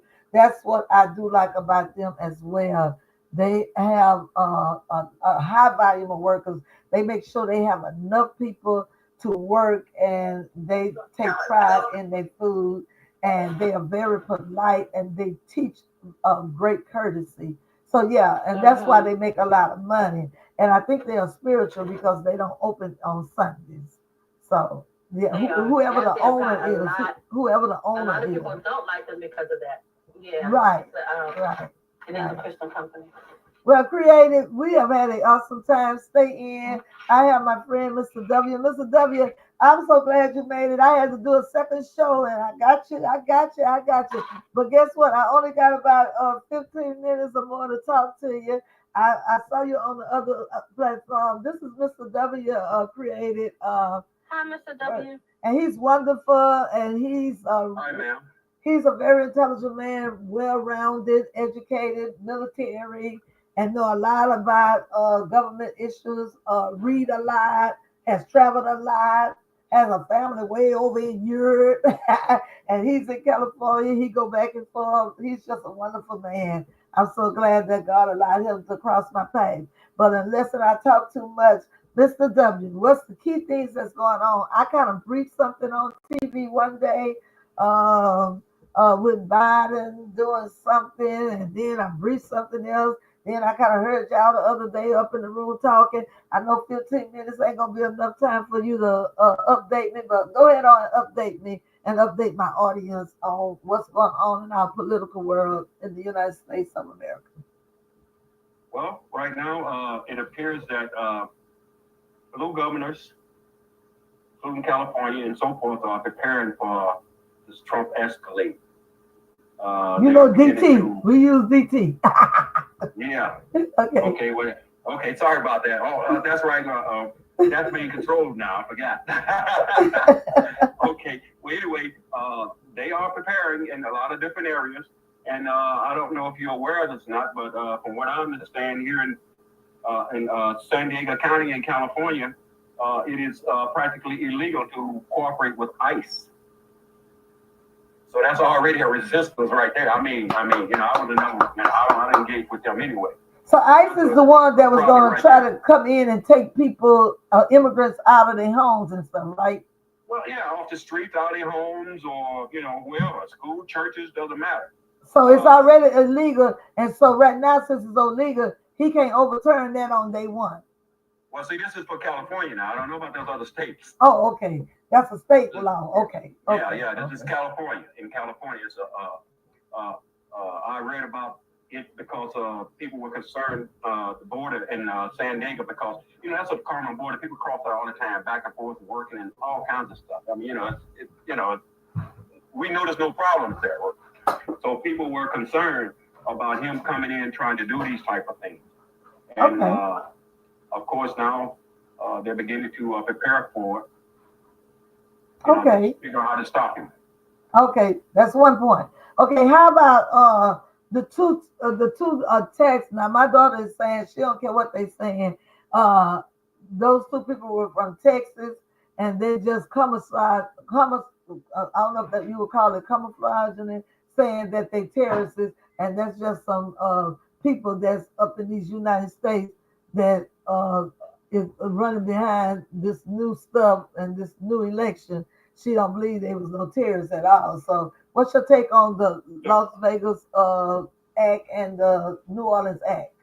New Year's. Well, first of all, in such a heated and intense political environment, that's common. That's common.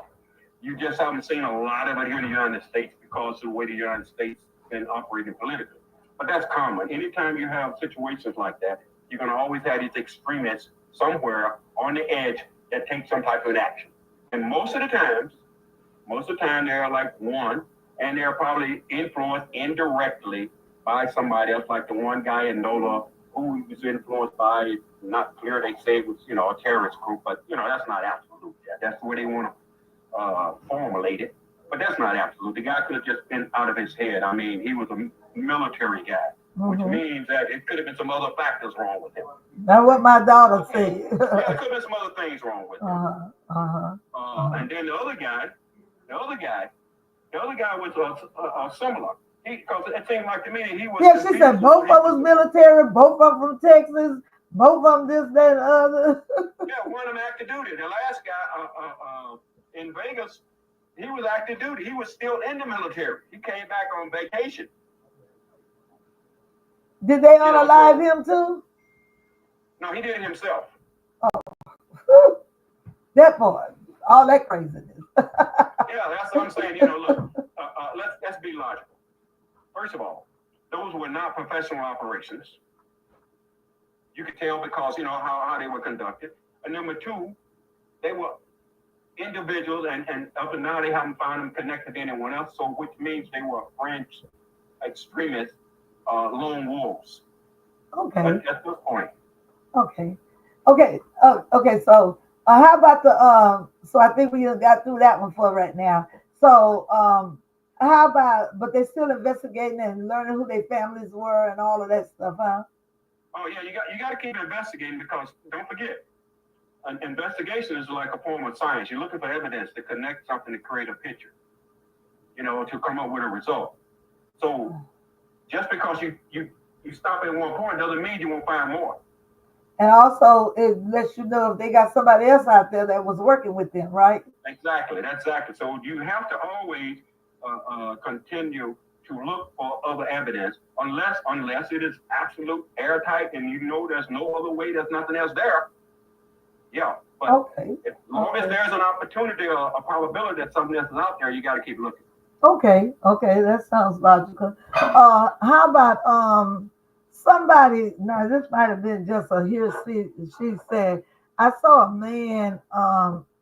It was a white tea man had a video out there. I don't know if it's on TikTok or YouTube talking about Elon Musk and some other big time senators, and he was saying Elon Musk, a billionaire, and some of the top 10 senators that's millionaires had a private meeting over the holidays about cutting Social Security of anybody getting 1,700 worth of Social Security. Is that any concrete or any reliable source?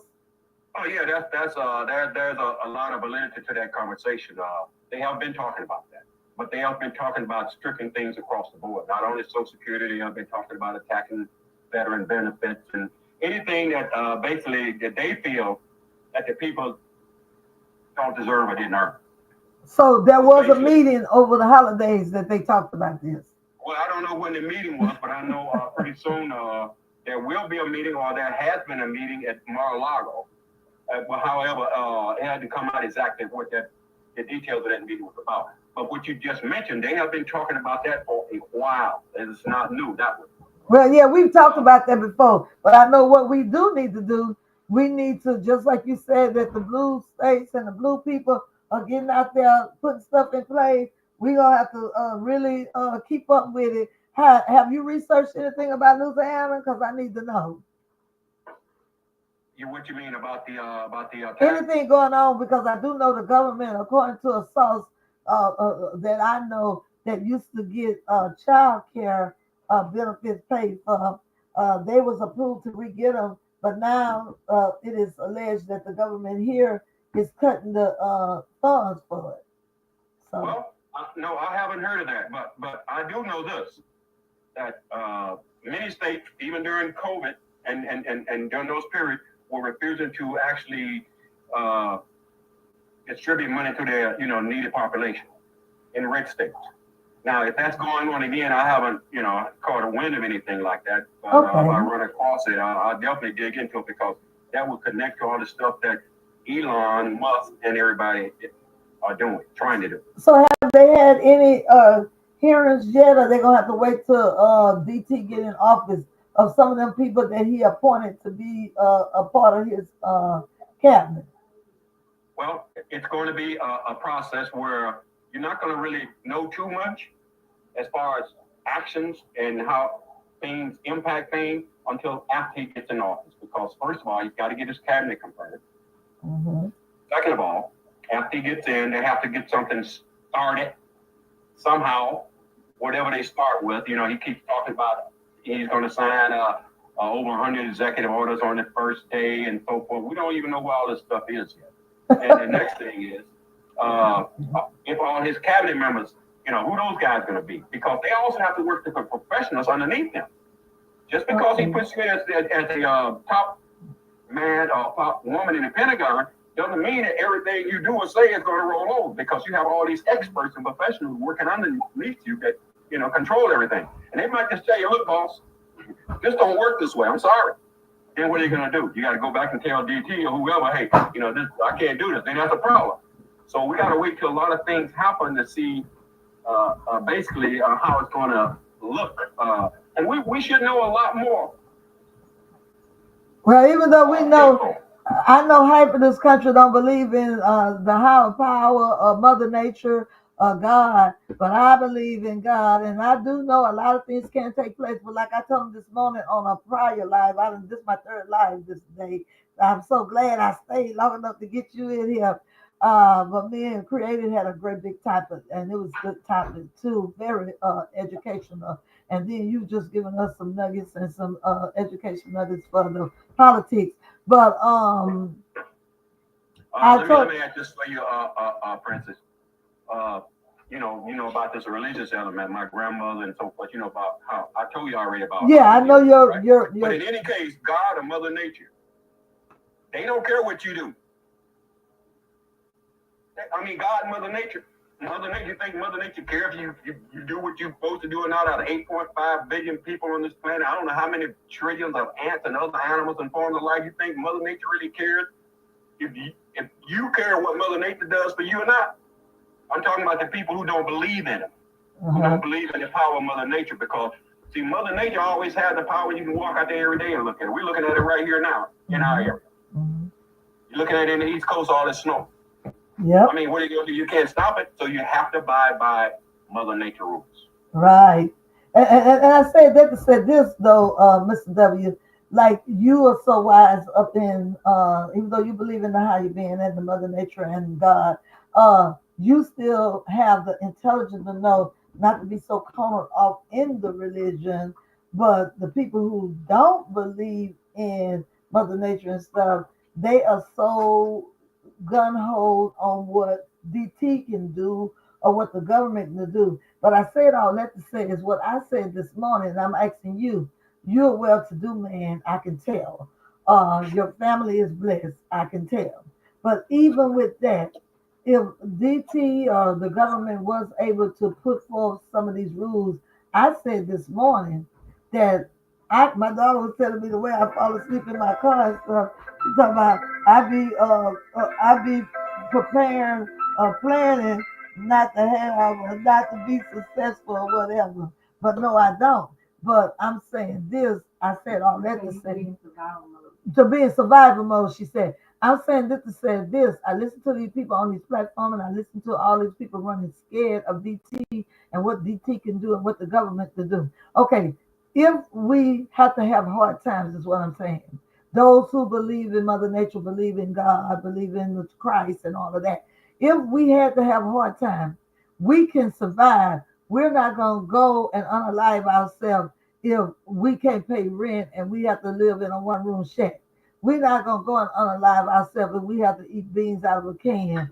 We're not going to unalive ourselves if we have to go out there and grill on the grill. And if we don't have the big Social Security income and all of this and if we have to go on a job and labor and work hard, if we had to be back in slavery or whatever, those of us who believe in that higher being and believe that God is able, we are still going to make it one way or another. But we do need to be in reality mode to know that when we vote and when we vote wrong and when we vote certain people in, they cut a lot of your convenience. And then I said this, sometimes when people refuse to believe in Mother Nature, they refuse to believe in God, sometimes he will move his hand back and let you get the evil leaders or the leaders that put you in bondage. But you can still survive because people are running around here like they're not going to make it. Even if there's a great depression, we can still come through because I heard somebody on the platform saying how their grandmother or how somebody couldn't hardly make it through the depression.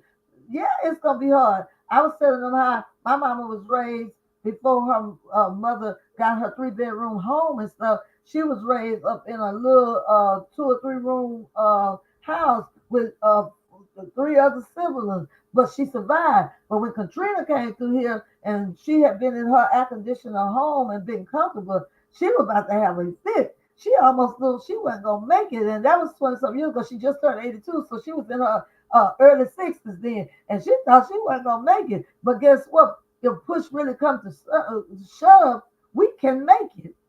Do you agree? Of course, we can make it. But see, here's the difference. What I've noticed, uh, me being a combat soldier, I've been in survival mode most of my life. Basically since I was a kid, because I was a Cub Scout, a Boy Scout, athlete, and I was always fighting some way or another to prevail. And to get things and to prevail, it wasn't that to do it.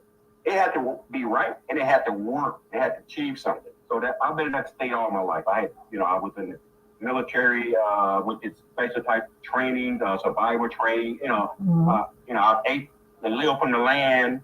Where you have to eat grass, roots, different things. Sleep on the ground. I slept on logs. I slept on metal, all kinds of stuff.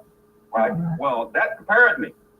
Right. And I'm saying this that DT and NM can't do no more than Mother Nature or God move his hand back and allow. And if you allow it, let's not go completely crazy and lose your mind and all of this because maybe sometime because you're not believers and you got all these people running around here saying they atheists, all these people running around here saying they're not a believer. Sometimes God will move his hand back and take you out your comfort zone that you might call on him.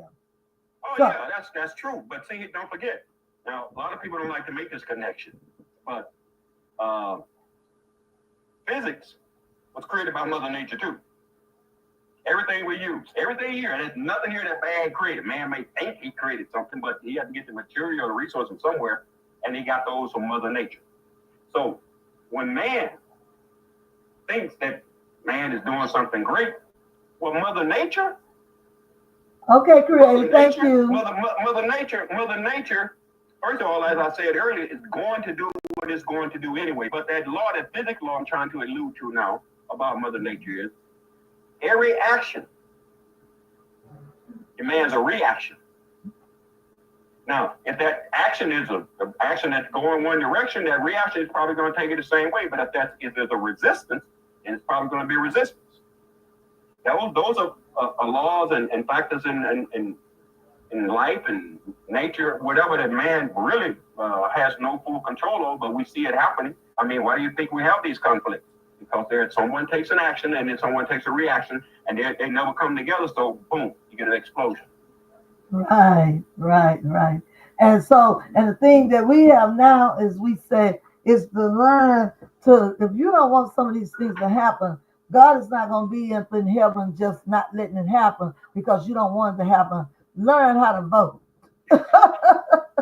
Well, like and vote right. Before, Princess. Remember we talked about what my grandmother said about if you don't use it, you lose it. Right. And let me end this other segment right quick. Oh, thank you all for listening to our talking points and talk show. But in order to be able to replay this later, and it is a good show, I'm going to have to say, I love you. Thank you. God bless you. All right. Okay.